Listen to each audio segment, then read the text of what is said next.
Hello friends, welcome back to my channel.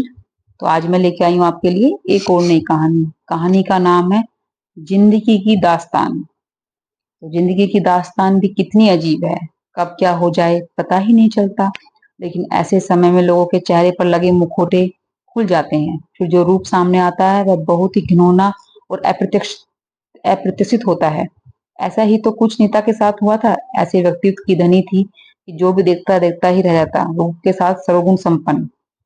तो नीता का मन बहुत अशांत हो उठा। अचानक यूं 5 साल बाद विकास के मैसेज को देखकर उसकी आंखों के सामने वो पूरा मंजर तैरने लगा। ठंड की भरी दोपहर में हाथ पैर सुन पड़ते जा रहे थे। नीता न चाहते हुए भी उसके विषय में सोचने को मजबूर हो गई थी। आज भी उस बात को सोचे सोच नीता के चेहरे पर एक गहरी दर्द की रेखा आ गई थी। पर दूसरे ही क्षण गुस्से के भाव से पूरा चेहरा लाल हो गया था। जब हमें छोड़कर जाना ही था तो फिर आज क्यों मिलने आ रहा है? मन में बेचैनी और सवालों का तांता सा लग गया था। बहुत बेचैन थी और सोच रही थी क्यों इतने सालों बाद हमारी जरूरत पड़ रही है। इन 5 सालों में क्या कभी उससे मिलने या बात करने की कोशिश नहीं की? कभी अपने बेटे समर का हाल चाल पूछा? हम मर गए या जिंदा हैं? हाँ, किस किस हाल में है? कभी कुछ भी तो जानने की कोशिश नहीं की। फिर आज क्यों? सवाल तो कई थे पर जवाब एक का भी नहीं था। जाने क्या सोचते सोचते आराम कुर्सी पर बैठे उन पुरानी यादों में सफर पर निकल पड़ी, जिन यादों को उसके मन की अंधेरी कोठरी में दबा रखा था। नीता, उस दिन आप क्या कर रहे थे? वैभव, तुम तो बिना ऐसे बनकर पूछ रहे हो जैसे तुम्हें नहीं पता। नीता, मुझे क्या पता? वैभव, अच्छा, इसमें गलत भी क्या था? नीता, गलत तो था ही, आपको ऐसा नहीं करना चाहिए था। वैभव, क्यों भाई? मिलते हुए मौके को कौन हाथ से जाने देता है? यही सारी बातें नीता अपने बेस फोन से कर रही थी, जिसका कनेक्शन हर एक कमरे में था। दूसरी तरफ अपने कमरे में जैसे ही शायद शारदा देवी ने किसी से बात करने के लिए फोन का रिसीवर उठाया तो वह आवाजें सुनकर चौंक गई। ध्यान से सुनने पर, अरे किससे बात कर रही है नीता? उधर वे दोनों बेखबर अपनी बातों में व्यस्त थे। नीता, लेकिन आपको नहीं लगता इस तरह से मौके का फायदा उठाना गलत है? वैभव, मैंने कुछ गलत थोड़ी ना किया था, बस छूकर ही तो देखा था। नीता, नहीं, आपको छूना भी नहीं चाहिए था। वैभव, मेरा मन का तो रोक नहीं पाया आपने अपने आप को। नीता, आपने तो हद कर दी, अपने मन को कंट्रोल में रखना था। ऐसे कैसे आपका मन कर सकता है? वैभव, क्यों? आखिर ऐसा कौन सा पहाड़ टूट गया? अगर नीता, आप किसी दूसरे की अमानत को इस तरह से कैसे छू सकते हैं? वैभव, छू ही तो रहा था, कुछ कर तो नहीं रहा था। नीता, हाँ, आप कुछ भी आज आप कर भी नहीं सकते कुछ। हंसते हुए शारदा देवी मन ही मन इस तरह की बातें क्या कर चल रही हैं इन दोनों के बीच में। और शारदा देवी ने जितना भी सुना उसके क्रोध को बढ़ाने के लिए काफी था। हे भगवान, ये सब सुनने से पहले मुझ पर आसमान क्यों नहीं गिर गया? अपने ऑफिस के साथ में इस तरह की बातें, लोक लाज शर्म सब कुछ उठाकर रख दी है इसने तो। मन ही मन बड़बड़ाई, क्रोध से फट रही और नेता के कमरे की ओर चल दी।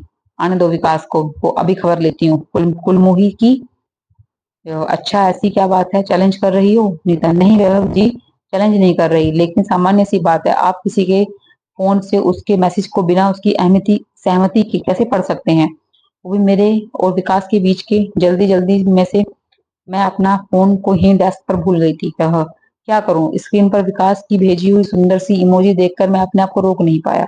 नीता, कुछ भी हो, यह पति पत्नी के बीच का मामला है। आप मुझे आवाज लगाकर फोन दे भी सकते थे, पर आपको तो शरारत सूझ रही थी। खैर कोई बात नहीं, फिर कभी इस बारे में बात होगी।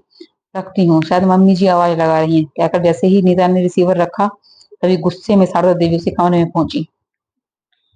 शारदा देवी, क्या चल रहा है ये सब? नीता, कुछ भी तो नहीं। शारदा देवी, किससे बात कर रही थी? मैंने सब सुन लिया, सच बताओ। नीता, जब आप सब कुछ सुन चुकी हैं तो मुझसे क्यों पूछ रही हैं? शारदा देवी, चोरी ऊपर से चीना चोरी, मैं अपने लड़के का घर यूं बर्बाद नहीं होने दूंगी। नीता, यह क्या बकवास कर रही हैं आप मुझसे बड़ी जरूर हैं, लेकिन कम से कम बड़े होने के नाते यह तो सोचिए कि आप क्या कह रही हैं। शारदा देवी, तुम्हें झूठ बोलते हुए शर्म नहीं आती? मैंने सब कुछ अपने कानों से सुना है। अभी विकास आकर 2 हाथ लगाएगा तो सीधी हो जाओगी। नीता, लेकिन नीता को पूरा विश्वास था कि विकास सही बात का साथ देगा। उसने बड़े ही आत्मविश्वास के साथ कहा, ठीक है, आपको जो कहना है आप कहिए, विकास सच का साथ ही देंगे। शारदा देवी, 900 चूल्हे खाकर बिल्ली हज को चली, तुम्हारे मुंह से इस तरह की बातें अच्छी नहीं लगती। वह चाहती तो सारी बातें साफ साफ अपनी सास को भी बता सकती थी, लेकिन उसको लगा कि उसकी भी जात का सवाल है। हर किसी को अपनी अपनी जात का है, कोई उसमें कैसे झांक सकता है। वैसे भी इस समय कुछ भी बोलेगी सब वह उसे झूठ ही लगेगा, कहाँ तक अपनी सफाई देती रहेगी। इसलिए उसने कहा कुछ ना कहना ही बेहतर समझा और विकास के आने का इंतजार करने लगी। लेकिन विकास, नीता जरा फोन दो। नीता, लेकिन क्यों? विकास, मैं बोल रहा हूँ मोबाइल दो। नीता फोन पकड़ाते हुए, कारण जान सकती हूँ। विकास ने कुछ नहीं बोला और घूरते हुए फोन अपने कमरे में ले गया और अंदर से दरवाजा बंद कर लिया। नीता बाहर से, विकास दरवाजा खोलो। एक दो बार दरवाजे पर नॉक करने पर विकास गुस्से से मैं बाहर दरवाजा खोलता है।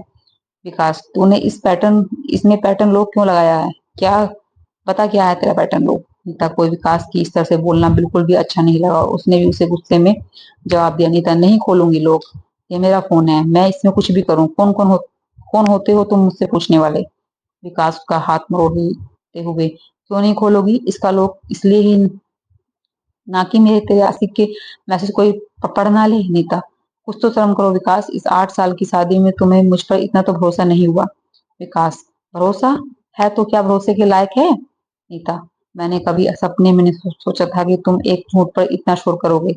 जिसने मुझ पर उंगली उठाई है, क्या दे सकती है वह कोई सबूत? तो दोस्तों, आगे की कहानी मैं आपको नेक्स्ट वीडियो में लाऊंगी आपके लिए।